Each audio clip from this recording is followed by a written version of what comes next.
ஓம் சதாசிவசமாரம்பாம் சங்கராச்சார்யமத்யமாம் அஸ்மதாச்சார்யபர்யந்தாம் வந்தே குருபரம்பராம். ஓம் நாராயணம் பத்மபுவம் வசிஷ்டம் சக்திம் ச தத்புத்திரபராசரம் ச வியாசம் சுகம் கௌடபதம் மகாந்தம் கோவிந்தயோகேந்திரமதாஸ்ய சிஷ்யம் ஸ்ரீசங்கராச்சார்யமதாஸ்ய பத்ம பச்சஹஸ்தாமலகம் ச சிஷ்யம் தம் தோட்டகம் வார்த்திககாரமன்யா அஸ்மன் குருன் சந்ததமானதோஸ்மி. ஓம் வியாசாய விஷ்ணுரூபாய வியாசரூபாய விஷ்ணவே நமோ வை பிரம்மநிதயே வாசிஷ்டாய நமோ நமः.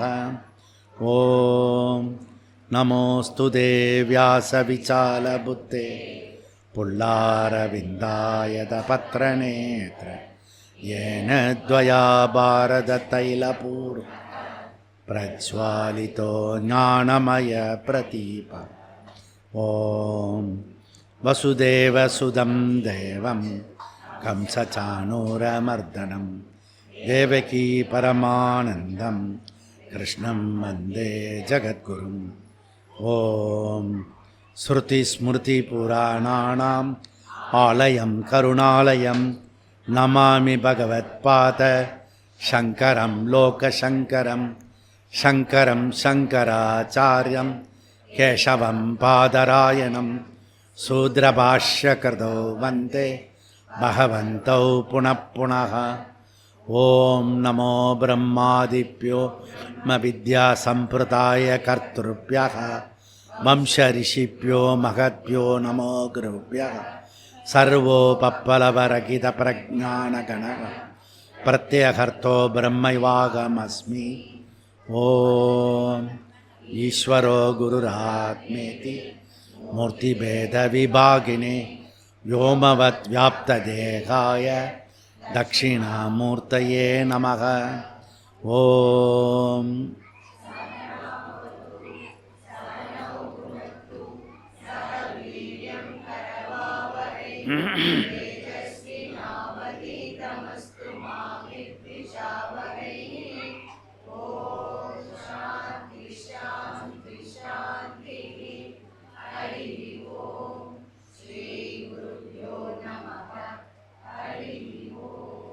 பேஜ் 155.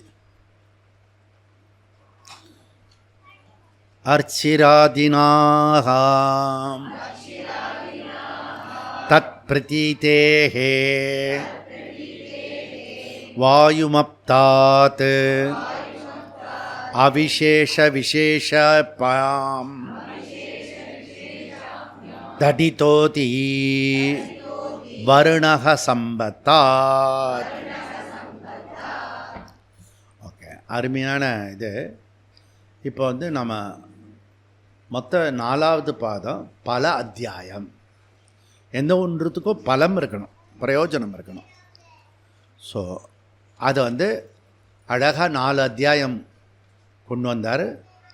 கொண்டு வந்துட்டு சமன்வய அத்தியாய, அவிரோத அத்தியாய, சாதனா அத்தியாய, அதன் பிறகு பல அத்தியாய. ஓகே, ஸோ இப்படி இருக்கிறது. அப்போ இந்த பல என்ன பலம் கொடுக்க போகிறாரு அப்படின்னா, கடைசியாக முக்தனாகணும், சுதந்திரமாகணும் மனுஷன். அதுதான் பலம். இப்போ முக்தனாகிறது 2 டைப்பில் பண்ண போகிறது. ஏன்னா வித்யா 2 விதத்தில் இருக்கணும். ஒன்று உபாசகன், தியானத்து மூலியமாக அவன் கிரமமுக்தி அடைகிறான். இன்னொருத்தன் ஞானத்து மூலியமாக அவன் மேலே போய் கஷ்டப்பட்டு அடையிறது என்னதோ அதை இங்கேயே அடையிறான். அது ஒன்று பேர் ஜீவன் முக்தன். அப்போது பலம் என்ன அப்படின்னா, கிரமமுக்தி பலம், ஜீவன் முக்தி பலம். பிரயோஜனம். இப்போ நம்ம இவ்வளோ கால் கடுக்க உக்காந்துருக்கோம் இல்லையா, எங்கேருந்தோ வந்திருக்கோம். அவங்களுக்கு பலன் என்ன, பிரயோஜனம் என்ன அப்படின்னா, முக்த. முக்தனா என்ன? ஃப்ரீடம். ஃப்ரீடம்னா என்ன? எந்த ஒரு விஷயத்துக்கும் நம்ம பாண்டேஜ் கிடையாது, அடிமைப்படுத்தாது. நம்மை சுதந்திரமாக இருக்கலாம், ஆனந்தமாக இருக்கலாம். அதனால் நம்மளுடைய துக்கம்லாம் போயிடும். நம்மளுடைய துக்கம்லாம் போய் சுகப்பிராப்தி உண்டாகும். இதுக்கு பேர் முக்த. இப்போ பாண்டேஜ் இருக்காது, நம்ம எது மேலேயும் நம்ம அடிமைப்படுத்தாது நம்மளை. நம்ம சுதந்திர புருஷனாக இருக்கலாம். இதுக்காகத்தான் வேதாந்த நமக்கு சொல்லி கொடுக்குற பாடம். அப்போ இது நம்ம மனசில் புத்தியில் கன்விக்ஷன் ஆகும். என்ன கன்விக்ஷன் ஆகணும்? இதை படித்தா, இதை கேட்டால் நம்மளுடைய என்னெல்லாம் அவஸ்தைப்படுறோமோ அந்த அவஸ்தெல்லாம் போயிடும். இப்போ நீங்கள் பார்த்தீங்கன்னா பலவிதமான அட்டாக்கு இந்த சரீரத்து மேலே அட்டாக் ஆகிருக்கு. ஒரு ஒரு அட்டாக் ஆகும்போதும் நான் ஒரு லீலாவாக பண்ணுறேன். இந்த ஹாஸ்பிட்டல் முழுக்க ஒரு கலகலகலகலன்னு போயிட்டு வருவேன் இதை பயன்படுத்திக்கிட்டு. நம்ம இப்போ போக முடியுமா? சடனாக போயிட முடியுமா? சும்மா எதுக்கே சும்மா தான் பார்த்துட்டு போகலான்னு வந்தேன் நான். அப்படி போக முடியாது. ஏதோ ஒரு ரீசனுக்காக போவோம். அந்த ரீசனுக்காக போகும்போது அங்கே இருக்கிற ஒரே சீரியஸாக அவன் யோசிப்பான், ஒன்றுமே இல்லை டாக்டர், கவலைப்படாதீங்க அப்படின்ட்டு.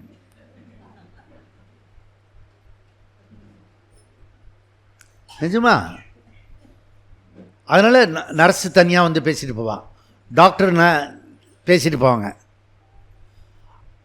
நான் போயிருக்கிறது பெட்டில் இப்படிலாம் சாய்வல்ல, இப்படிலாம் போட்டு அதில் இப்படி நிமித்துவான், படுப்பான், என்னென்னோ பண்ணுவான். அப்புறம் இதெல்லாம் பண்ணுவான். ஏதோ அவன் ஒரு ப்ரொசீஜர் ப்ரோட்டோக்கால் வச்சுருக்கான். அதில் கவுன்சிலிங் நடக்கும்.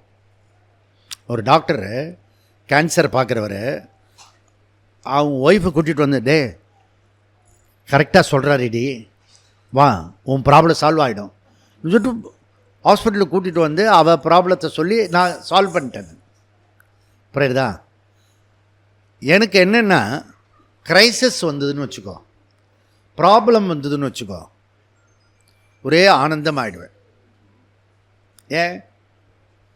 அது கொஞ்ச நேரத்தில் போராட்டம் பூந்தோட்டமாக மாறிடும். போராட்டம் பூந்தோட்டமாக மாறிடும். இப்போ பூந்தோட்டமாக இருக்கணும்னா முதல்ல போராட்டம் இருக்கணும் இல்லையா? போராட்டம் இருந்து அதை அனுபவிச்சா தான் பூந்தோட்டன்ற ஒரு அர்த்தமாக ஆகும். இப்போ இது முழுக்க நீங்கள் செடி கொடியெல்லாம் பார்க்குறீங்க, போராட்டம்.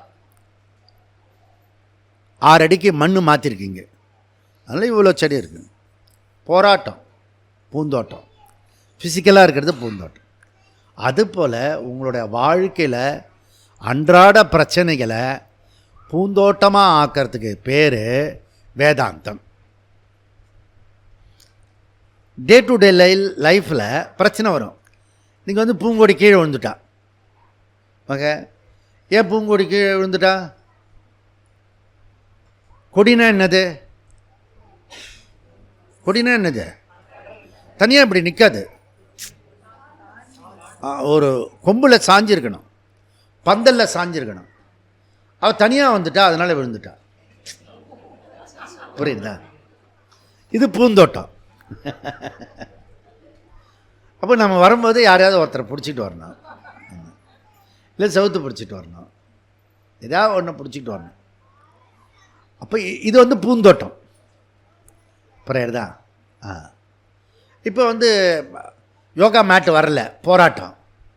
ராத்திரி 12 மணிக்கு சேர்ந்துட்டு பூந்தோட்டம். புரியுதா? அப்போ அவங்களுக்கு என்ன, ராத்திரி போய் எடுத்துகிட்டு வரவங்களுக்கு தானே பிரச்சனையாக இருக்கும், போராட்டம். ஆனால் காலையில் சுவாமிஜிக்கிட்ட காட்டும் போது ஒரு பூந்தோட்டம். புரியுதா? ஓ வந்துடுத்தா, ஒரே சந்தோஷமாகிடுச்சு. ஓ இது வந்துடுத்து, அப்படி மேட்டு வந்துடுத்து அப்படின்னு. இப்போ அந்த விஷயம் பண்ணும்போது இது போகணும். இதெல்லாம் அழகாக விட்டுருக்கோம். பார்த்தா டம்மி கலரில் இருந்து திருப்பி ரீஅரேஞ்ச் பண்ணான். பூந்தோட்டம். புரியுதா? அப்போ அந்த ஒர்க்கு பண்ணுறோம், அது வரல அப்படின்னா பூந்தோட்டம். கீழே போட்டிருக்க மேட் இருக்கு, பின்னாடி ஒட்டின்னு இருந்தோம். புரியுதா? அப்போ அவன் என்ன சொல்கிறான், இதை ஒட்டுறதுக்கு இது இருக்கக்கூடாது அப்படின்றான். இந்த ப்ளூ கலர் இருக்கக்கூடாதுன்றான், அதில் ஒட்ட முடியாதுன்றான். போராட்டம், பிச்சோம், இதில் ஒட்டிட்டோம். பூந்தோட்டம். இது அழகாகிடுச்சு. புரியுதா? அதில் இருந்ததுன்னா, அதில் இருந்ததுன்னு நான் வேற சொல்லணும், நீ வேணால் பிச்சு பாரு அப்படின்னு சொல்லணும். புரியுதா? ஆனால் இப்போ இது கண்ணாடி தெரியுது. புரியுதா? அதுக்கு முன்னாடி கொஞ்சம் அறிவு இருக்கணும். இதுக்கு ஒன்று புதுசாக வாங்கலான்னு சொன்னாங்க, வாங்காத அப்படின்னேன். புரியுதா? இல்லைன்னா போராட்டமாக இருக்கும். எக்ஸ்ட்ரா டபுள் இருந்துன்னு வச்சுக்கோ, போராட்டமாகிடும். அப்போது கொஞ்சம் யோசிச்சும் பண்ணணும். அப்புறம் வரக்கூடிய பிரச்சனையை வந்து கன்வெர்ட் பண்ண தெரியணும். எந்த வேணால் போராட்டம் வரட்டும். புரியுதா? இப்போ வந்து நாங்கள் கேதார்நாத் போனோம். அவ்வளோதான், போக முடியாது அப்படின்ட்டான். அதெல்லாம் கௌரி குண்டுக்கே போக முடியாது அப்படின்ட்டான். புரியுதா? நடுவில் நிறுத்திட்டான். நான் கீழே இறங்கினேன். இறங்கி ஒரு கார்லையோ அதில் ஆளை எழுப்பி வா அப்படி அப்படின்னு. அங்கே வந்து ஒரு இடத்துல உட்காந்தான். Move first, move. ஒரு பொண்ணு வந்து இப்படி உட்காந்துருந்தான், குத்துக்கால் போட்டு. நான் நடக்க போகிறதோ, குறுக்கோ நடுக்க ஜனங்க போகிறாங்களே, இனிமேல் நம்ம இவ்வளோ 6 மாதமாக கனவு கண்டு வந்தோமே, காட்சி கொடுப்பாரா கொடுக்க மாட்டாரா, ஒரே கவலை. உடனே ஒரே கிளாப் பண்ண சொன்னேன். எதுக்கு இப்போ கிளாப்பு? போவத்துக்கா? நம்ம இங்கேருந்து அடுத்த ஸ்டெப்புக்கு போகிறோம் அப்படி சொல்லிட்டு, காலையில் நேரம் இல்லையா, டீ குடிக்கணும். அதனால டீ கடை முதல்ல இங்கேருந்து ஒரு ஆள் அனுப்பிச்சுட்டேன், டீ எங்களுக்கு இருக்கா பாரு அப்படின்னு. பக்கத்துக்கு கொஞ்சம் தூரம் போனால் டீ. புரியுதா? அந்த இடத்துல போய் சௌரியமாக மாடியில் இடத்த பிடிச்சி உட்கார வச்சுட்டோம். புரியுதா? ஒரு பிளேஸ் கிடச்சிது. அப்புறம் டீ கிடச்சிது. பூந்தோட்டம், சீத்தாப்பூரில் எல்லாருக்கும் டீ காலையில். எங்கே அப்படியே கண்டினியூஷன். மழை தூறல் வந்தது நேற்றுக்கு, ஒரே சந்தோஷம். பூந்தோட்டம் எவ்வளோ அழகாக வருதுல்ல. அழகாக வரட்டும். முதல்ல எல்லோரும் வேகமாக கிளம்புங்க, அந்த பக்கம் போங்க, மகாக்காலுக்கு போங்க அப்படின்னு. மழை பிச்சுக்கிட்டு அடிக்க போகிறது அப்படின்னு. உள்ளே போய் நுழையிறாங்க, அடி. புரியுதா? அப்போ மழைக்கு முன்னாடி மழை அந்த இது வேகம், அந்த வேகம்னா சும்மா வேகம் இல்லை, ஒரே ஆனந்த வேகத்தில் வருது. அது பிரவாகம். ஞான பிரவாகத்திலேருந்து வந்துருக்கும் இல்லையா, இதுதான் பிரவாகம். டட்டு அடிக்கிறது. ஒரு இது பூந்தோட்டம். கோயில் கதவை சாத்திருக்கு, கதவை துற, பூஜை பண்ணலாம் அப்படின்னு. போராட்டம், சத்சங்கம் பண்ணினான். பூந்தோட்டம். புரியுதா? ஒரு செகண்ட் கூட எங்கேயும் நிற்காம பஞ்சாமிர்தம் பழனியிலேருந்து வந்தது. நம்ம ஈரோடு பழனி சுமதி அம்மா கொடுத்து அனுப்பிச்சிருந்தாங்க. புரியுதா? அதை 6 படை வீடுக்கு 6 டப்பா, அது ஃபுல்லாக பஞ்சாமிர்தத்தை போட்டு அதெல்லாம் வந்து வச்சு எல்லாருக்கும் மழையில் கை நிறைய வந்தவங்க யார் இருந்தாங்களோ அவங்க எல்லாருக்கும் இது பஞ்சாமிர்தம். ஆனந்தம். அப்போது போராட்டம் இருக்கும். பூந்தோட்டம். ஒரு பொண்ணை இங்கே கிளப்பிட்டு வரணும் கிளாஸுக்கு. நம்ம முடிவு பண்ணிட்டோம், அவள் இங்கே வரணும். புரியுதா? அவள் ஆஃபீஸ்க்கு ஃபோன் பண்ணுறான் அப்படின்னு. வீட்டில் சீரியஸு அது இது ப்ராப்ளம்னு அவகிட்ட சொல்லாத அப்படின்னு. அவள் நிஜமாக நம்பி ஓன்னு அழுது. அப்போ நீ பொய்யா, உனக்கு அழ தெரியாது, நீ நான் சிவாஜி சாரா நீ? அவன் நிஜமாக அழுது. அதுக்கப்புறம் அந்த ஓனரு, அம்மாம்மா அழாதம்மா அழாதம்மா, நீ எத்தனை நாள் வேணும் கழிச்சோம்.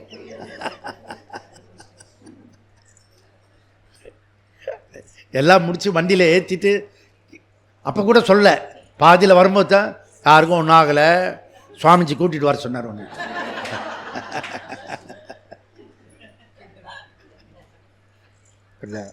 அப்போ கூட போராட்டம் தான். இங்கே வந்த பிறகு இந்த அட்மாஸ்பியரு, புதிய ஷோரூம்லாம் பார்த்தோன்னே ஒரே சந்தோஷமாயிடுச்சு. புரியுதா? சி, எனி கிரைசஸ், ப்ராப்ளம், போராட்டமாக இருந்தாலும் அதை வந்து பூந்தோட்டமாக மாற்றுறது எங்கிட்ட இருக்கிறது. இப்போ என்ன பண்ணுறான் உபாசகன், அவன் வந்து ஐ இரண்டாம் வேற்றுமை உருவு, ஆக ஆறாம் வேற்றுமை உருவு, அப்படி வச்சு உபாசனை சொல்லி கொடுத்தோம் 2வது அத்தியாயத்தில். எது ஆலம்பனம், எது வந்து அதிஷ்டான தேவதை, யாராவது தெரிஞ்சிருந்தால் சொல்லுங்கள். அதாவது போன பாதத்தில் படித்ததை கிராமர் விஷயமாக வச்சு ஆதித்ய தேவனை வந்து உபாசனை பண்ணணும். ஆதித்யன் வந்து ஆலம்பனமா இல்லை ஈஸ்வரன் வந்து அதில் கொண்டு வர முடியுமா? எதனால் இது ஈஸ்வரனை வச்சு ஆதித்யனை உபாசனை பண்ணுறதா அல்லது உபாசனை மூலியமாக ஈஸ்வரனை உபாசனை பண்ணுறதா அப்படின்னு கேட்டோம் நம்ம. புரியுதா? அப்போது இந்த விஷயம் வந்து சொல்லுங்க பார்ப்போம். எது போராட்டம், அந்த உபாசகன் எது உபாசனம், எது ஆலம்பனம், எது ஆலம்பனம், எது உபாசிய தேவதை? ஆதித்யன் ஆலம்பனம். அப்போ ஆதித்யனை ஈஸ்வரனாக உபாசனை செய். ஆதித்யனை ஈஸ்வரனாக உபாசனை செய். இது சங்கர மடத்தில் தான் படித்தது. புரியுதா? மஞ்சுக்குடி இல்லை, சங்கர மடத்தில் படித்தது. அப்போ அது புரிஞ்சால் தான் இப்போ அடுத்த 3வது அத்தியாயத்தை போகிறதுக்கு சௌரியமாக இருக்கும். அப்போ இந்த 4 அத்தியாயம் இருக்கு இல்லையா, இந்த 4 அத்தியாயத்தை எப்படி பிரிக்கிறாருன்னா, முதல் அத்தியாயம் வந்து ஜீவன் முக்தனை பற்றி சொல்கிறார். 4வது அத்தியாயத்தை வந்து 2, 3 வந்து உபாசகனை பற்றி சொல்கிறார். 4வது அத்தியாயத்தை என்ன பண்ணுறாருன்னா ரெண்டுத்தையும் மிக்ஸ் பண்ணி சொல்கிறார். புரியுதா? அதாவது உபாசகன் அடைய முக்தியும் ஞானி அடையக்கூடிய முக்தியும் ரெண்டுத்த சொல்லி பிரம்மசூத்திரத்தையே கம்ப்ளீட் பண்ணுறார் வியாசாச்சாரியர். அப்போ 4வது அத்தியாயம் என்ன இருக்குன்றதாவது முதல்ல புரிஞ்சுக்கணும், அட்லீஸ்ட் இந்த 2 நாளைக்கு. அப்புறம் நம்ம சங்கர மடத்துக்கு போகும்போது அப்புறம் மறந்துடலாம். ஓகே, அங்கே ஃப்ரெஷ்ஷாக இருக்கும். இப்போ நம்ம எப்பயுமே ஃப்ரெஷ்ஷாக இருக்கணும், அதுதான் கரெக்டு. அப்போ நீங்கள் என்ன பண்ணணும், இந்த 2வது அத்தியாயத்துக்கு 3வது அத்தியாயத்துக்கு உள்ள வித்தியாசம் என்ன இல்லை, இந்த 2வது பாதத்துக்கும் 3வது பாதத்துக்கும் 4வது அத்தியாயத்தில் என்ன டிஃப்ரெண்ட்டு? ரெண்டுமே உபாசனை பற்றி சொன்னீங்கன்னா இந்த 2வது அத்தியாயத்தில் இருக்கிற உபாசகன் யார், 3வது அத்தியாயத்தில் இருக்க உபாசகன் யார், என்ன வித்தியாசம், என்ன வேறுபாடு, வியாசர் எப்படி கொண்டு வரார்? புரியுதா? 2வது அத்தியாயமும் 3வது அத்தியாயமும் ஏதோ ஒன்று நம்ம வந்து முதல்ல வந்து இந்த சரீரத்திலேருந்து ஜீவா வெளியில் போனான்னா அதுக்கு ஒரு பேர் சொல்லிருக்கோம். இந்த சரீரத்திலேருந்து ஜீவா வேற, இது வந்து என்ன குடியிருக்க என்ன வாடகை பணமோ அப்படி எம்ஜிஆர் ஒரு பாட்டு ஒன்று இருக்குது. என்ன குமரி பெண்ணின் உள்ளத்திலே குடியிருக்க வாடகை என்ன தர வேண்டும். அப்போ அவள் வந்து குமரி பெண்ணோட இருக்கட்டும், நம்ம எந்த வீட்லேயும் வந்து வாடகை வீட்டில் தான் இருக்கும். குமரி பெண்ணின் உள்ளத்திலே குடியிருக்க வாடகை என்ன இருக்குல்ல, அந்த குமரி பெண்ணும் இந்த சரீரத்தில் தான் குடியிருக்கா. அதை நல்லா புரிஞ்சுக்கணும். இது புரிஞ்சுத்துன்னா எந்த குமரி பெண்ணும் பின்னாடி நீ போக மாட்டேன், அவளே வாடகை வீட்டில் தான் இருக்கா அப்படின்னு. புரியுதா? அதனால் வந்து இது ஒரு வாடகை வீடு. அதனால் நமக்கு ஃப்ரீடம். என்ன ஃப்ரீடம்? நிறைய ஜென்மம் எடுத்துக்கலாம், போயிட்டே இருக்கலாம். இப்போ நம்ம என்ன முடிவு பண்ணியிருக்கோன்னா, இந்த வாடகை வீடே லாஸ்ட்டாக இருக்கணும், அப்புறம் சொந்த வீட்டுக்கு போயிடணும். புரியுறதா? இப்போ இந்த சொந்த வீடு வாங்கிட்டு போகிறவங்களாம் எப்படி நினைப்பான், இதுதான் லாஸ்ட் வீடு, அதுக்கப்புறம் நம்ம சொந்த வீட்டுக்கு போகணும். புரியுறதா? அப்படி தானே நம்ம பண்ணுவோம். அந்த சொந்த வீட்டுக்கு போகிறதுக்கு வழி சொல்லி கொடுத்து தான் வேதாந்தம். புரியுதா? இந்த வாடகை வீட்டிலேருந்து சொந்த வீட்டுக்கு போனோம். புரியுதா? அதுதான் ஒரிஜினல் சொந்த வீடு. புரியுதா? நீ சொந்த வீடு மாத்திரம் இல்லை, அது எங்கள் ஊர் ராஜா மாதிரி நீ ஏலத்துக்கு விட்டுட்ட அந்த வீட்டை. புரியுது? இப்போ நீ மீட்க போகிற சொந்த வீடுனா புது வீடு இல்லை, ஏற்கனவே தொலைச்சிட்டிய மறந்துட்டிய அந்த வீட்டுக்கு கூட்டிகிட்டு போகிறது தான் ஜீவன் முக்தி, கிரம முக்திலாம். அப்போ இது உங்களுக்கு புரிஞ்சுக்க முடியும். இப்போ இது வாடகை வீடுனா இந்த ஜீவன் இதிலேருந்து வெளியில் போயிடுவான். இந்த வெளியில் போகிறதுக்கு பேர் ஒரு பேர் டெக்னிக்கலாக சொன்னோம், உத்கிராந்தி. உத்கிராந்தி. ஓகே. இந்த உத்கிராந்தி இந்த ஜீவாலேருந்து பிரிஞ்சு போகிறா இல்லையா, அதுக்கு பேர் உத்கிராந்தி. உத்து நான் இது நாக்பூரில் சொன்னேன், உத்து அதுதான் உத்கிராந்தி. இப்போதான் அது இங்கேருந்து ஜீவா வெளியில் போயிடுறான். ஸோ போன பிறகு அவனுக்கு ஒரு ரூட்டு வேணும். நம்ம வீட்டு விட்டு வெளியே போனோன்னு ரூட்டு வேணும் இல்லை, அந்த ரூட்டு பேர் மார்க்கம், கதி. கதி அதில் சாதாரண ஜனங்கள், கிளாஸுக்கு வர முடியாத ஜென்மங்களுக்கு என்ன ஆகும்? உத்கிராந்தி, கதி, ஆகதி, திரும்ப பிறப்பான். அப்போ இது ஃபஸ்ட்டு செட்டு. அஜ்ஞானி, கர்மி, ஜீவா, எதை பற்றி கவலைப்படாத ஒரு ஜென்மம்லாம் இருக்குல்ல, அதெல்லாம் திருப்பி பிறக்கும். ஓகே. அதில் குவாலிஃபைடாக இருக்கிற உபாசகன் உத்கிராந்தி, கதி, பிராப்தி. பிராப்தி. அப்போது நம்ம முன்னாடி 3வது அத்தியாயத்தில் படிக்கும்போது உத்கிராந்தி, கதி, ஆகதி படித்தோம். ஒரு புது குழந்தை பிறந்தது, அது போய் நம்ம சங்கர மடத்தில் பிறந்த அந்த புது குழந்தை தீட்டு முடியறதுக்கு முன்னாடியே நம்ம இதுக்கு போயிட்டோம், ஈரோடுக்கு. புரியுதா? இது குழந்தை பிறந்த தீட்டு இருக்கு இல்லையா. ஆனால் இங்கே புது குழந்தை பிறந்து 100வது கேம்பை விமரிசையாக கொண்டாடிட்டோம். புரியுதா? ஏன்னா இது புது குழந்தை, அது தெய்வீக குழந்தை அது. ஓகே. அப்போ அங்கே நான் 3வது அத்தியாயத்தில் முதல் பாதம் நம்ம அங்கே படித்தோம். புரியுதா? 4வது அத்தியாயத்தில் முதல் பாதம் மஞ்சக்குடியில் படித்தோம். இதெல்லாம் நம்ம இன்ஃபர்மேஷன். அப்படி 3வது அத்தியாயத்தில் பிரதம பாதத்தில் புது குழந்தை பிறந்தது இந்த அவஸ்தாத்திரயத்திலேருந்து விலகி இந்த ஜீவாத்மா பரமாத்மா பற்றின விளக்கத்தை அங்கே சொன்னார், சாதனான்னு சொன்னார். புரியுதா? 4வது அத்தியாயத்தில் என்ன பண்ணாருன்னா, இது உத்கிராந்தியும் கிடையாது, கதியும் கிடையாது, ஆகதியும் கிடையாது, பிராப்தியும் கிடையாது. அவனுக்கு அத்தனை பிரம்ம சமுஷ்ணுதே, இங்கேயே அவன் பிரம்மத்தை அடைகிறான், அறிகிறான் அப்படின்றத மஞ்சக்குடியில் படித்தோம்.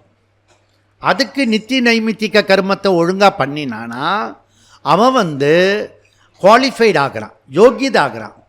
அதனால் ஃபஸ்ட்டு எக்ஸசைஸ் நம்மளுடைய விஷயத்தில் தானம், தவம், யஜ்ஞம். யஜ்ஞம் பஞ்சமகா யஜ்ஞம். பஞ்சமகா யஜ்ஞம் கணத்தில் கை வைக்காமல் சொல்லி பார்ப்போம். பஞ்சமகா யஜ்ஞம் ஒன்று தேவ யஜ்ஞம், ரிஷி யஜ்ஞம், பித்ரு யஜ்ஞம், மனுஷ யஜ்ஞம், பூத யஜ்ஞம்.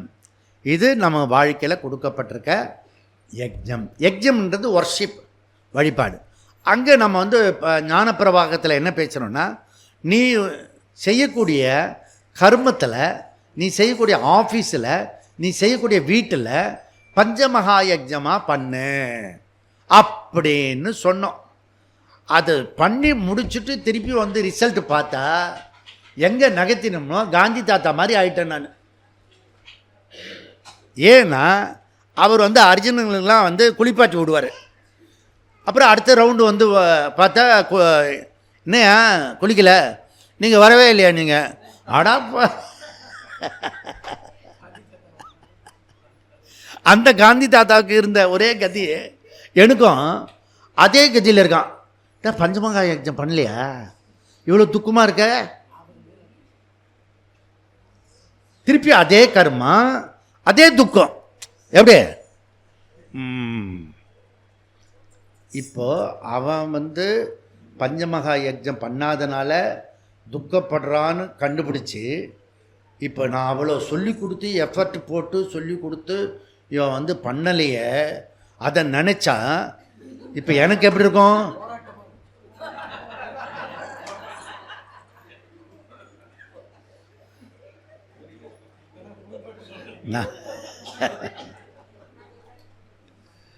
இன்னும் திருந்தலை, கொஞ்ச நாள் ஆகும், இன்னும் பஞ்சமகா யஜ்ஞத்துக்கு கை காலுக்கு வரல.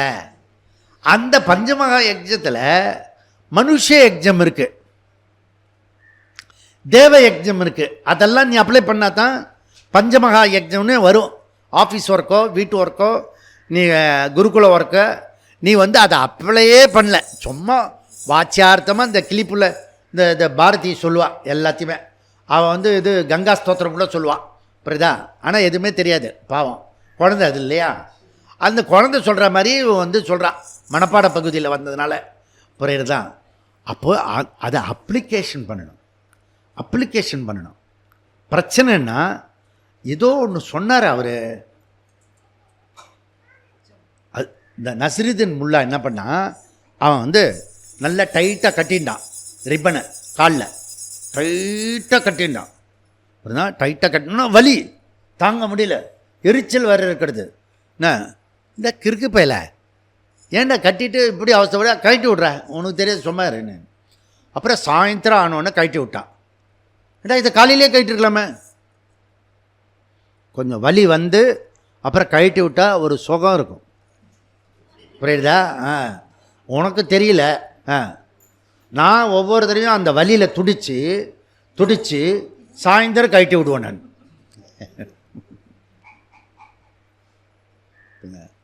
இவன் எப்போ வந்து அந்த வலியை கழட்டி விட்றான்னா, ராத்திரி இவன் தூங்கினான். அப்போ உனக்கு வலி வரும்போது என்ன பண்ணணும், பிரச்சனை வரும்போது என்ன பண்ணணும், உனக்கு இன்ட்ரெஸ்டிங்கான வேலை பண்ணணும். நமக்கு தூக்கமே ரொம்ப ரேரு. நல்லா ஆழ்ந்து தூங்கும்போது என்னை எழுப்பிட்டான் ஒருத்தன், எழுப்பிட்டோன்னா வருது பாரு. ஆனால் கோவப்பட முடியாது. இதானே நம்ம வாழ்க்கையில் படுற அவஸ்தையை, கோவப்பட முடியாது, எங்கேயுமே கோவப்பட முடியாது. சின்ன குழந்தைகிட்ட கூட இப்போ கோச்சிக்க முடியாது. ஒரு குழந்தை போய் கோச்சுண்டு இப்படி சோஃபா செட்டில் படுத்துக்கிச்சு. ஏன் இப்படி படுத்துக்கிட்டு? நான் கோச்சுன்னு இருக்கேன். நான் நண்டு இத்தினூன் இருக்கு சிண்டுவை, அது கோச்சிக்கிச்சான், புரியுறதா? கோச்சிக்க முடியாது. நான் என்ன பண்ணேன், என்னடா ஒரே ரெஸ்ட்லெஸ்ஸாக இருக்குன்னு சொல்லி அப்போ இன்ட்ரெஸ்டான வேலை செய்யணும். போய் இந்த 2 அத்தியாயம் படித்தேன் நான். கிளாஸு ப்ரிப்பரேஷன் எல்லாமே சரியாயிடுச்சு, நார்மல் ஆகிடுச்சு.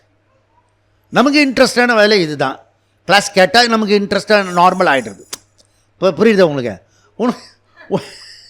உனக்கு இன்ட்ரெஸ்ட் என்ன? 2 தடவை கிளாஸ் கேட்காம இருந்தீங்கன்னா ஒரு இன்ட்ரெஸ்ட்டாக இருக்கும்.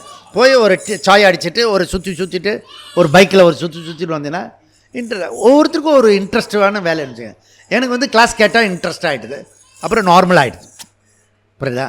அதுக்கப்புறம் ஆஃப்டர் ஈவினிங் பார்த்தீங்கன்னா ஒரே சகஜமாக இருப்பேன், புரியுதா? அதுக்கு முன்னாடி இந்த குட்டி போட்ட பூனை மாதிரி இருப்பேன், புரியுதா? அது அங்கே போராட்டமாக இருக்கப்போ, புரியுதா?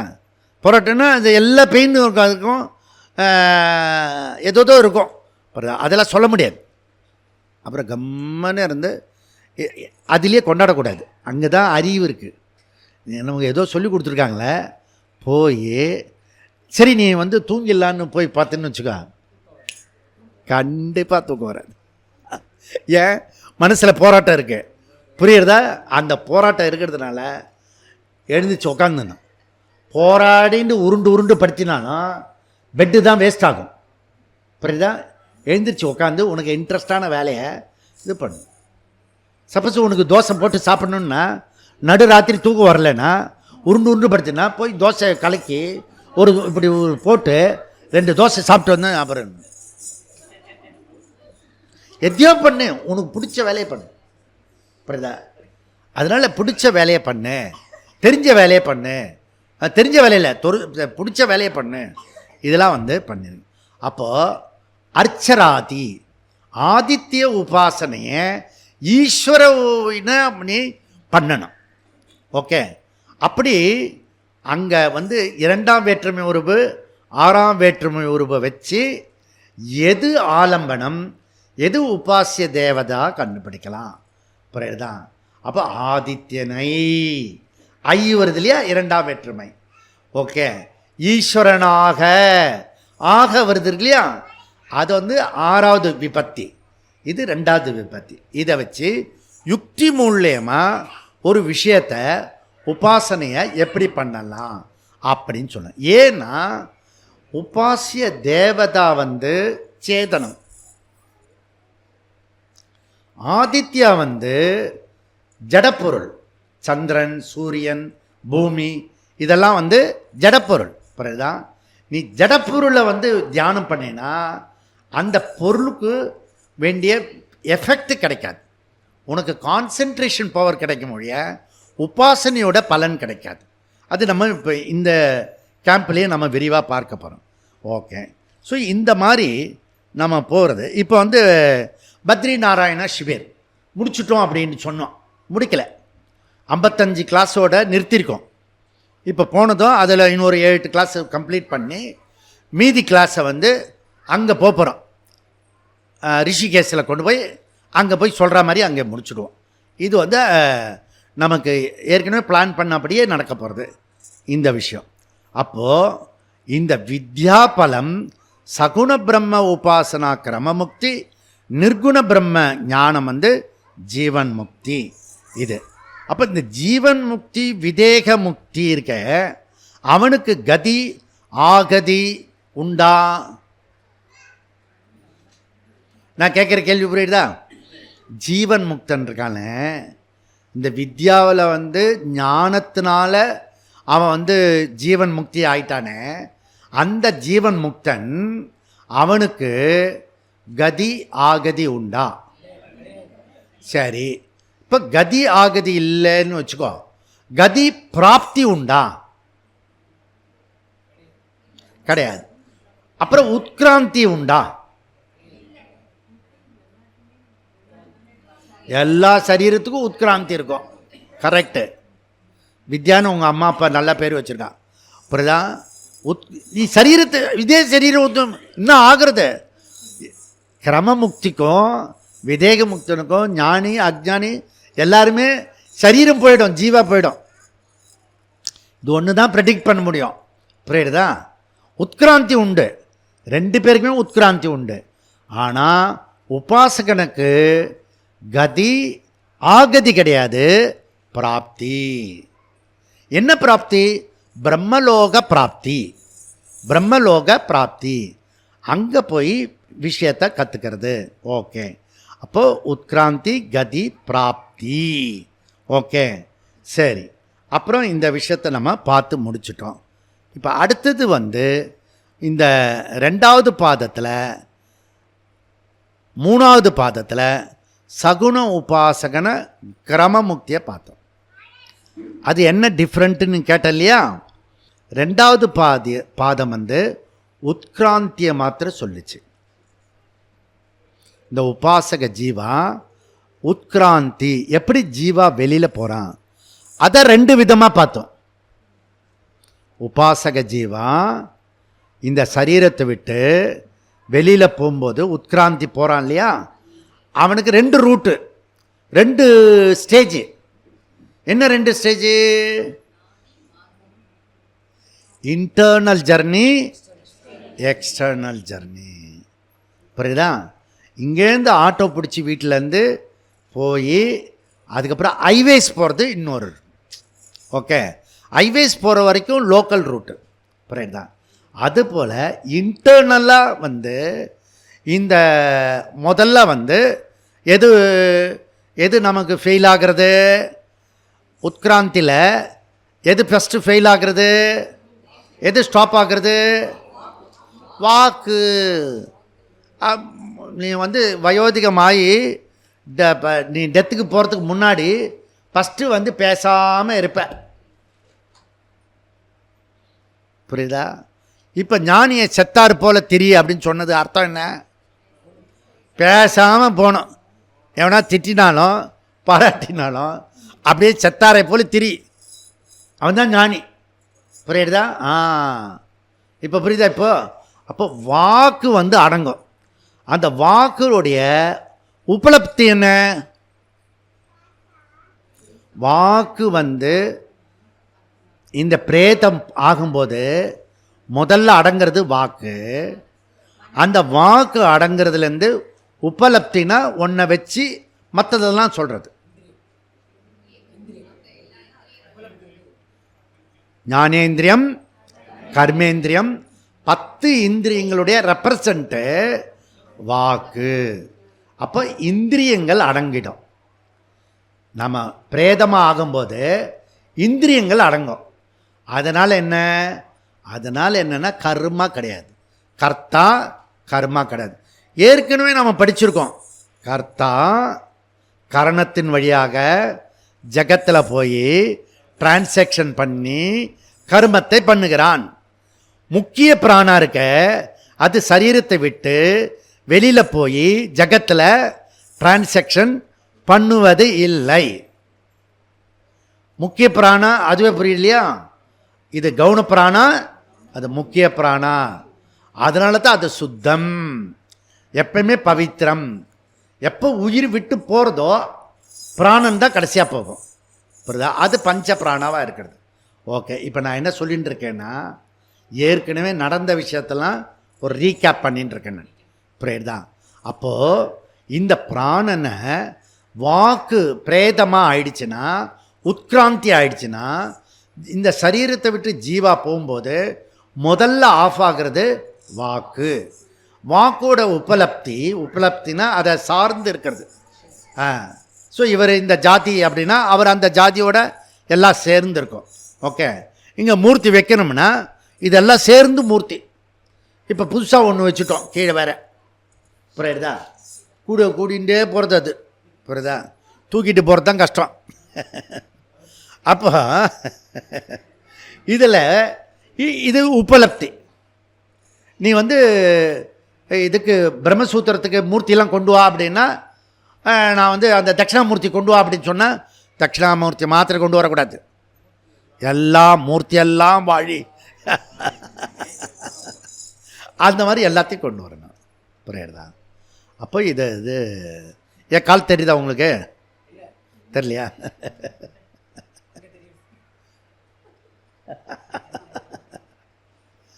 அப்போ உட்கிராந்தி இருக்க அந்த முதல்ல வந்து 10 இந்திரியம் அடங்கிறது. இந்த 10 இந்திரியமும் அடங்கி யார்கிட்ட போகிறான்? மனசுக்கிட்ட போகிறது. அப்போது மனசு லோடடாக இருக்குது. 10 இந்திரியத்தை தாங்கின்னு இருக்கு மைண்டு. புரியுதா? அப்போ நீங்கள் வந்து சாகும்போது அந்த படுத்துட்டு இருப்பால, மைண்டு அலர்ட்டாக இருக்கும். புரியுறதா? இது எப்போ சாக போகிறதோ அந்த டெட் பாடிக்கு அந்த படுத்துட்டு இருக்கால அவங்ககிட்ட போய் சொல்லுவான் அப்படின்னு சொல்லுவோம். வேதனை அது. 48 ஸ்லோகம் சொல்கிறாரு அவர் இந்த சாகர காலத்தில் எப்படி துடிப்பான்றத. யார்? சங்கராச்சாரியர். எங்கெங்கே பார்த்தாரோ தெரியல. புரியுதா? ஒரு தாத்தா இப்படி படுத்துட்டு அந்த பாட்டி வாயில் குத்து வெள்ளரி பிஞ்சு கேட்குது பாரு சாகும்போது.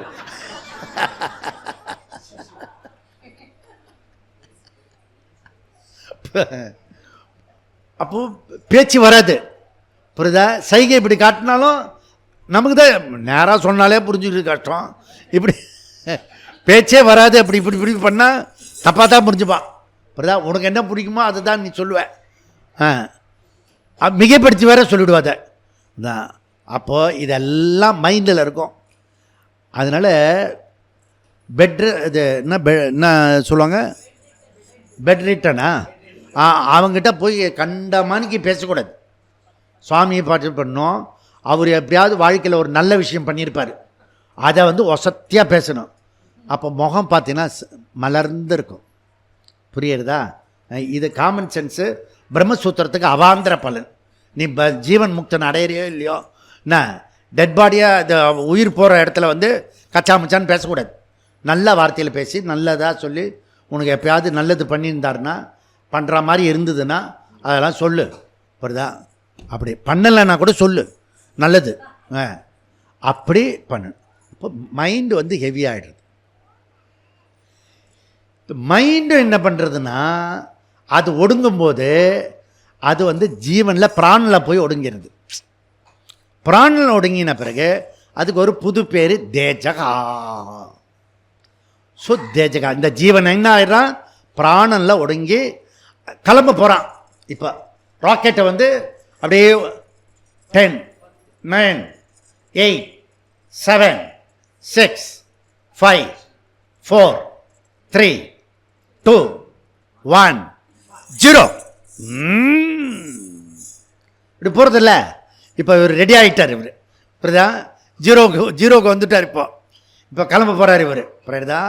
எது வழியாக கிளம்பணும் இல்லை, அதாவது அரிக்கோட்டையில் பார்த்துருக்கீங்களா நீங்கள், அந்த நெருப்போட கீழே கக்கிட்டு போகும் அது. புரியுதா? அப்படி போகும். அதில் பல ரூட் இருக்குது. எல்லாரும் வந்து சேர்ற இடம் வந்து ஹிருதயத்தில் வந்து சேருவான். ஹரிகோட்டா இதுதான் நம்ம ஹரிகோட்டா, இங்கே ஹிருதயம். ஓகே, ஹரி இங்கே தான் இருக்கான். இந்த இடத்துல வந்து அசம்பிள் ஆவான் எல்லா பயலும். இந்த கர்மி, உபாசகன், ஞானி, அஜ்ஞானி எல்லாருமே ஹிருதயத்தில் வரா. ஏன்னா ரூட்டு வந்து இங்கே தான் பிரியறது. முக்கியமாக 101 நாடி இருக்குது. நாடின்றது நர்வ்ஸ் இல்லை, நாடி சிஸ்டம். இதில் ஒவ்வொருத்தரும் ஒவ்வொரு நாடி வழியாக போயிடுவான். புரியுதா?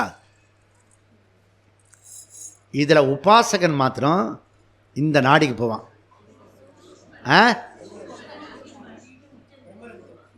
பிரம்மரந்திரம் இதுக்கு பேர். சுஷ்முனா நாடி வழியாக பிரம்மரந்திரம் வந்து உடச்சுண்டு மேலே டக்குன்னு மேலே போயிடுவான். புரியுறதா?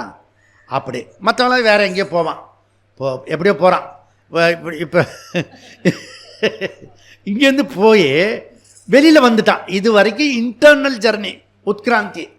எக்ஸ்டர்னல் ஜர்னி இவன் போய் அந்த மார்க்கத்தில் போய் சேரணும். அந்த கதி, அந்த மார்க்கம் வந்து பல மார்க்கம் இருக்குது, பல ஹைவேஸ் இருக்குது. புரியுறதா? இப்போ சாஸ்திராலயம் வரத்துக்கு பல வழி இருக்குது.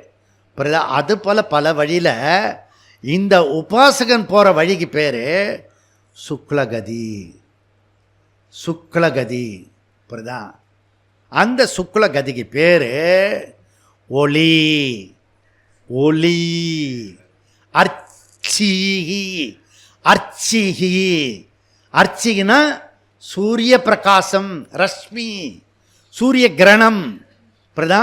அந்த சூரிய கிரணத்தை வச்சுட்டு நீங்கள் உங்களுக்கு எல்லாம் கற்பனை இருக்கோ இல்லையோ, மழை வரும்போது நான் அதை பிடிப்பேன். நான் பிடிச்சிட்டா அப்படியே ஆகாசத்துலேருந்து வருதில்ல, அப்படி ஆகாசம் வரைக்கும் இதை பிடிச்ச மாதிரி ஐடியா. நான் அதுக்கப்புறம் நான் அந்த மழை பெய்யறதுக்கும் மேலே போய் பார்த்துட்டு வந்துட்டேன். நான் மழை பெய்யறதில்ல, அதுக்கு மேலே போய் பார்த்துட்டு வந்துட்டேன். நான் மழைக்கு மேலே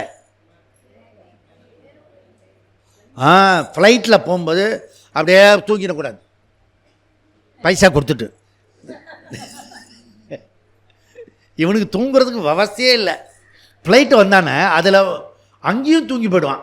படுத்து இங்கே சீட்டு கிடச்சதோ இல்லையோ, அந்த பொண்ணு சொன்னாலே இல்லையோ இவன் தூங்கி போயிடுவான், நம்ம மேலே சாய்வான். புரியுதா?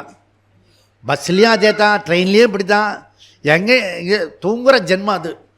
இதில் வந்து நான் வந்து மேலே போய் மழை பெய்யறது கீழே பார்த்தேன். புரியுதா? அதெல்லாம் ஒரு இது. ஆனால் அந்த குழந்தை பருவத்தில் அது தெரியாது. அது ஆகாசத்துலேருந்து வர்ணம் வந்து இப்படி அனுப்புகிறாரு அப்படின்னு அதை பிடிச்சா தேவலோகத்துக்கு போயிட்ட மாதிரி ஒரு ஐடியா வரும். புரியுறதில்ல? அது போல் ரஷ்மி இருக்குது. ரஷ்மி, இந்த கிரணம். ஓகே, இந்த கிரணத்து வழியாக, சூரிய கதிர் வழியாக இவன் அந்த சுக்ல கதி வழியாக போகிறான். எப்படி? இது என்ன சயின்ஸ் ப்ரூஃப்? என்ன சயின்ஸ் ப்ரூஃபு கேட்டாலே நீ ஒரு முட்டாள்னு அர்த்தம். ஏன்னா அது சப்ஜெக்ட் மேட்ரு வேறு, நம்ம சப்ஜெக்ட் மேட்ரு வேறு. இது அபௌருஷ்ய வாக்கியம், வேதத்தில் உள்ளது. வேதத்தில் கேளு சொல்கிறோம். இப்படிதான் சயின்ஸ் ப்ரூஃப் பண்ண முடியாது, ஏன்னா நம்மக்கிட்ட தான் இருக்குது அந்த விஷயம். ஸோ மரணத்திற்கு பிறகு என்ன நடக்கிறது நச்சிகேதன் கேட்டான் இல்லையா, அதெல்லாம் இப்போ ரிசர்ச் பண்ணுறார் இவர் நம்ம ஆள். ஓகே, 3வது அத்தியாயத்தில் சொன்னார், இப்போ 4வது அத்தியாயத்தில் சொல்கிறாரு. அதில் பிரதம பாதத்தை விட்டுட்டு தித்திய பாதம் திருத்திய பாதம் மாஸ்டரைஸ் பண்ணுறார். ஓகே, அப்போ உத்கிராந்தின்றது த்வித்திய பாதம், 4வது அத்தியாயம் த்வித்திய பாதம் கொண்டு போய் கதியில் சேர்க்கறதும், அந்த கதி எப்படி போகிறதுன்றதையும் பிராப்தி எப்படி அடையிறதையும் இப்போ 3வது பாதத்தில் பார்க்க போகிறோம். இப்போ என்ன பார்க்க போகிறோம், என்ன பார்த்தோம், அப்படி எல்லாத்தையும் பார்த்துட்டோம். இப்போது 4வது அத்தியாயம் 3வது பாதத்தில் கதி பிராப்தி. யாரை பற்றி? உபாசகன். அந்த உபாசகன் ஞானியா அஜ்ஞானியா? அஜ்ஞானி உபாசகனுடைய கதி பிராப்தி. பிராப்தி எது? பிரம்மலோக பிராப்தி. ஓகே, பிரம்மலோக பிராப்தி. இது வரைக்கும் உங்களுக்கு புரிஞ்சுருக்கும்னு நினைக்கிறேன். ஓகே, இப்போ இதில் நெக்ஸ்ட் விஷயம் பார்ப்போம். நம்ம அடுத்த விஷயம், இந்த முதல் சூத்திரத்தில் என்ன சொல்கிறாருன்னா அர்ச்சிராத்தியாதிகரணம். இதில் ஒரு சூத்திரம் தான் இருக்குது சிம்பிளாக. ஓகே, அர்ச்சிராதினா அப்படி போட்டிருக்கு பாருங்கள். அர்ச்சிராதினானா விஷயம், சப்ஜெக்ட் மேட்ரு என்னன்னா சுக்லகதி. சுக்லகதி சுக்லகதி யார் சுக்லகதியில் போகிறா? உபாசகன். அஜ்ஞானி உபாசகன் ட்ராவல் பண்ணுறான். இப்போ பாடி விட்டு வெளியில் வந்துட்டான், இப்போ மேலே போயின்னு இருக்கான். அந்த மேலே போகிற பாதை, அந்த சுக்லகதி ஒரு ரூட்டா இல்லை அநேக சுக்லகதியா? ஏக சுக்லகதியா அநேக சுக்லகதியா? இப்போ சாஸ்திராலயத்துக்கு ஏக ரூட்டா அநேக ரூட்டா? பல வழியில் வந்திருக்கோம் நாங்கள். புரியுதா? இப்படி போய் வந்திருக்கோம், அப்படி போய் வந்திருக்கோம். புரியுதா? ஒரு வழியாக வரும்போது தான் இந்த இடத்த வாங்கினதே. ஒரே ஆலமரமாக இருந்தது அந்த ரூட்டு. சென்னையிலேருந்து வரும்போது அடடா அற்புதமாக இருக்க சொல்லிட்டு இந்த இடத்த வாங்கிட்டோம். புரியுதா? அதுக்கப்புறம் வேறு ரூட்டில் போகும்போது தான் அது கரிசலாங்காடாக இருக்குது. புரியுதா? இனிமேல் அந்த ரூட்டில் தான் வரணும் அப்படின்னு. அப்போது சுக்லகதி நிறைய விஷயம் சொல்கிறது. நிறைய ஆசிரமத்துக்கு போர்டு வைப்பாங்க. அங்கே தபோவனம் போகும் வழி, தபோவனம் போகும் வழி எல்லா இடத்துலையும் வச்சுருப்பான். உலகத்தில் ஒரே சாஸ்திராலய ஆசிரமத்தில் மாத்திரம் எங்கேயுமே ரூட்டு வைக்கல பாரு. ஈசூரில் ஒன்று வைக்கணும், இந்த பக்கம் படாலத்தில் ஒன்று வைக்கணும், இந்த பக்கம் தச்சூரில் ஒன்று வைக்கணும், அந்த பக்கம் என்ன பவுஞ்சூரில் ஒன்று வைக்கணும், செய்யூரில் ஒன்று வைக்கணும் போர்டு. புரியுதா? போகும் வழி, சாஸ்திராலயம் போகும் வழி, சாஸ்திராலயம் போகும் வழி. என்கிட்ட சொன்னாங்க போகும் வழி வையுங்க அப்படின்னு. தேவையில்லை, வரவன் வரட்டும், வராதவன் சுற்றிட்டு வரட்டும் அப்படின்னு. புரியுறதா? 2 தடவை சுற்றினா தான் வழி கண்டுபிடிக்க முடியும். புரியுறதா? இப்போலாம் நார்த்துலேருந்து அயோத்தியிலேருந்து ஐட்டம்லாம் இங்கே வருது. சாஸ்திராலயம் இப்படி தட்டினா வரும், சாஸ்திராலயம் வந்துடும். புரியுறதா? அதனால் அந்த சாஸ்திராலயம் இப்படி தட்டின்னு தான் இவர் வந்தார், செந்தில்ஜி. புரியுறதா? அதனால் எல்லாமே முடியும். புரியுதா? இது ஒரே வழி தான். இதில் நிறைய சுருதி வாக்கியம் இருக்குது. நம்ம சொல்கிற சித்தாந்திக்கு நிறையா இருக்கிறது. சாந்தோக்கியம் 8-6-5 அத ஏத்தைகி ஏவ ஊர்துவம் ஆக்ரமதே. உபாசகன் சூரிய ரஷ்மி மூலியமாக சுக்குலகதியை பிரம்மலோகத்தை அடைகிறான். அந்த சுக்குலகதிக்கு ஒரு பேர் சூரிய ரஷ்மி. சூரிய ரஷ்மி, ரஷ்மின்னா கிரணம், கதிர், அந்த விரிகதிர் சொல்கிறோம் இல்லையா அது. ஓகே, இது சாந்தோக்கிய சொல்கிறது. பிருகதாரண்யத்தில் 6:2-15 அதே விஷயத்தை என்ன சொல்கிறது, சத்தியம் உபாசத்தே அர்ச்சிகி அபிசம்பவந்தி அப்படின்றது சொல்கிறார். ஓகே, அதில் என்ன சொல்கிறாருன்னா, இந்த வியாசர் இதிலிருந்து தான் எடுத்துக்கிறார். அர்ச்சிராதினா சொல்கிறார் இல்லையா, அது இது இல்லை. அப்போ அர்ச்சின்றது என்னன்னா ஒளி. ஓகே, பிரகாசம், ஒளி பொருந்திய பாதை. புரியுதா? நீ போகும் பாதை எப்படிப்பட்ட பாதை? ஒளி பொருந்திய பாதை. ஒளி பொருந்திய பாதையை உபாசகன் அடைகிறான். ஓகே, சாந்தோக்கியம் வந்து ரஷ்மி சொல்லிச்சு, பிருகதாரண்யம் சொல்றது அர்ச்சிகின்னு சொல்றது. அப்போ வந்து பிருகதாரண்யம் சொல்றது என்ன சொல்றது? பிருகதாரண்யம் அர்ச்சி சொல்றது, சாந்தோக்கியம் ரஷ்மி சொல்றது.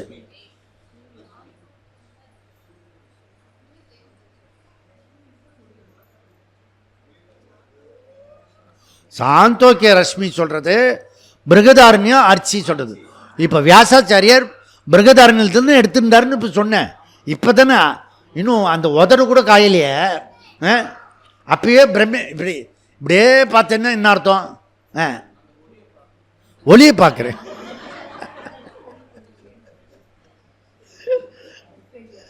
அப்போ அடுத்தது ஒரு உபநிஷத்து இருக்கு, முண்டுக உபநிஷத்து.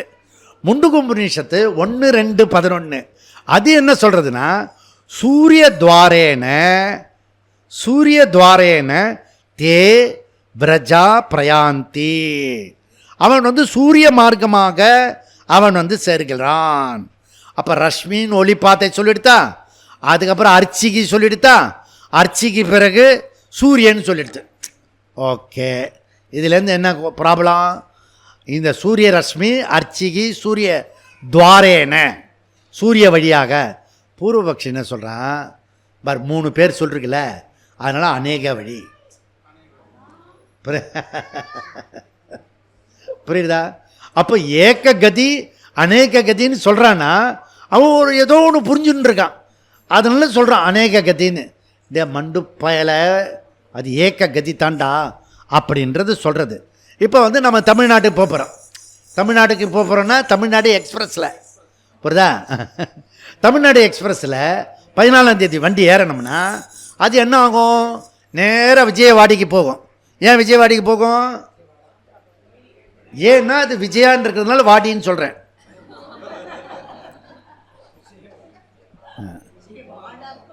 விஜயவாடாதான்னு சொன்னான், விஜயவாடின்னு போன இல்லை விஜயன் சொன்னோம், விஜயன் வாடா அப்படியே போடணும்.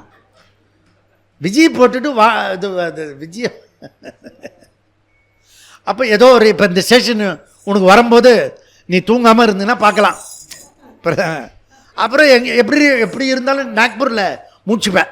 ஏன்னா அங்கே ஒரு ஐஸ்கிரீம் வந்து பத்தத்தியாக சாப்பிட்ணும். ஆரஞ்சு பழம், அந்த சிக்னலில் ஆரன் அடிக்கிறதுக்குள்ளே ஆரஞ்சு பழம் வாங்கணும். நம்ம ஊரில் கிடைக்கல பாரு. ஏதோ ஒன்று ஒரு ஊர்லேயும் ஒன்று இருக்கும். சில பேர் இருக்கான், ஒவ்வொரு ஸ்டேஷன்லையும் இறங்கி ஏதாவது ஒன்று சாப்பிட்டுட்டு வருவான். ஒரு இது என்ஜாய் பண்ணுறான், அந்த லோகத்தை வந்து என்ஜாய் பண்ணுறான். ஒருக்கா இப்போ பூர்வபக்ஷம் அப்படி தான் சொல்ல போகிறேன். ஒவ்வொரு ஸ்டேஷனும் ஒரு லோகம் அப்படின்னு சொல்ல போகிறேன். புரியுதா? அப்போது இதில் விஜயவாடா, நாக்பூர், போபால், இட்டார்சி, டெல்லி, இப்படி வேறு வேறு ஸ்டேஷன் இருக்க. வேறு ஸ்டேஷன் இருந்தாலும் அது நேராக டெல்லிக்கு தான் போகும். வேறையாக இருந்தாலும் அது ஒரு ஸ்டேஷனுக்கு தான் போகும். அதுபோல் இந்த ஜீவா, உத்கிராந்தியான கதி ஜீவா சுக்ல கதி வழியாக நிறைய ஸ்டேஷன் நின்று அவன் வந்து பிரம்மலோகத்துக்கு போக போகிறான். இதை வந்து புரிஞ்சுருக்கோன்னு நினைக்கிறேன். ஓகே, இதுக்கு அடுத்தது என்னென்னா, ஸோ இந்த போன பிறகு அப்போ ஒன் கிராண்ட் வே. புரியுதா? இந்த சுக்லகதின்றது என்னது? One grand highway. புரியுதா? அது வந்து வேறு ஸ்டேஷன் நின்று அந்த கதி உபாசகன் போவான், அப்படி அர்த்தம். சரி, அதனால் என்ன சொல்கிறாருன்னா, அர்ச்சிகி ஆதினா தது பிரதிதேகே. அர்ச்சிராதினா, அர்ச்சிராதிகி. அர்ச்சிராதிகினா என்ன? டெக்னிக்கலான அதுக்கு பேர் சுக்குலகதிகி. அர்ச்சிராதிக்கு ஒரு பேர் என்ன? சுக்குலகதிகி. கிரமமுக்தியினுடைய முதல் ஸ்டேஷன் விஜயவாடா சொன்னல, இந்த உபாசகனுடைய முதல் ஸ்டேஷன் அர்ச்சிகி. அதனால் இதுக்கு பேர் அர்ச்சிராதி. ஃபஸ்ட்டு ஸ்டேஷன் சொன்னதுனால இதுக்கு இப்போ அர்ச்சிராதி அப்படி சொல்கிறான். அப்போ இது ஒரே மார்க்கம் தான் போகிறான் அப்படின்னு அர்த்தம். தத் பிரதீத்தே. தத்துனா ஒரே ஒரு அர்ச்சராதி மார்க்கம் தான் இருக்கிறது. பல ஸ்டேஷன்ல நின்று போவான் உபாசகன். பிரதீத்தேகே. இந்த சுக்குலகதி மார்க்கம் பிரசித்தியானது. இந்த சுக்குலகதி வழியாகத்தான் இவன் போகிறான் அப்படின்றத இந்த சூத்திரத்தில் அவர் சொன்னார். மீதி சூத்திரம் என்ன சொல்கிறதுன்றத அடுத்த வகுப்பு பார்ப்போம். ஓம் பூர்ணமத பூர்ணமிதம் பூர்ணாத் பூர்ணமுதச்யதே பூர்ணஸ்ய பூர்ணமாதா பூர்ணமேவாவசிஷ்யதே. ஓம் சாந்தி சாந்தி சாந்தி. ஹரிஹி ஓம். ஸ்ரீ குருப்யோ நமः. ஹரிஹி ஓம்.